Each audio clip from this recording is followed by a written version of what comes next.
आम जनता को जाने की इजाज़त नहीं थी, फिर उसको किसने खोला? किसके आदेश पर आम जनता को जाने की इजाज़त दी?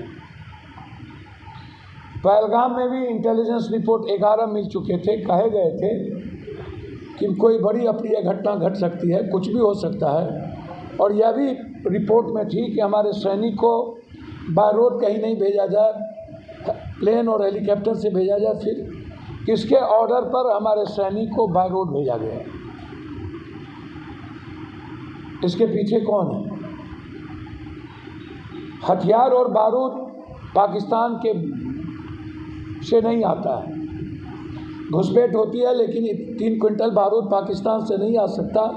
तो हिंदुस्तान में कौन लोग हैं जो इस बारूद को मुहैया कराया? उसकी खबर आज तक क्यों नहीं?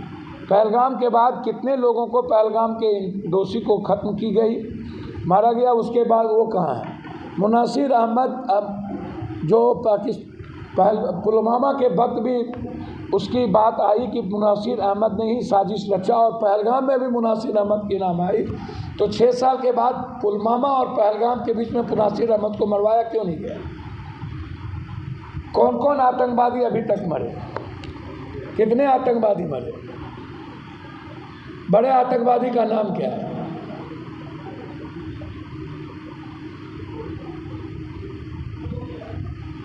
और जब मेरे सैनिक को फ्रीडम दिया गया तो फिर हमने बिना सैनिक के राय किए तीनों फोर्सेस को बुलाए।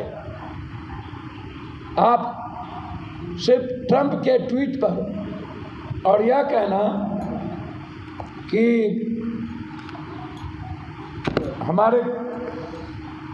हमारे पीएम को वो सेंस की बात कर रहा है, हमको तो समझ में नहीं आता कि अब हम जो देश अनह्यूमन राइट्स के लिए जाना जाता है, जो कंट्री कभी भी अपने अहंकार के चलते किसी भी छोटे देश को ख़त्म करता है,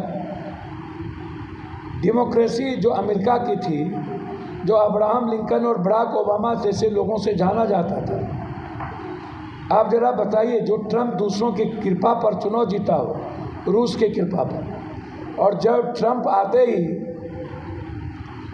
उन्होंने क्या नहीं कहा, मुझको समझ में नहीं आता है। ट्रंप ने लिखा है, हम आपको सिर्फ बोल देते हैं कि countries are using common sense and great intelligence. Common sense, वो बात कर रहा है हमारे कॉमन सेंस की। मतलब जिस राष्ट्रपति को खुद कोई कॉमन सेंस ना हो, जेलेंस्की ने उसको जवाब दिया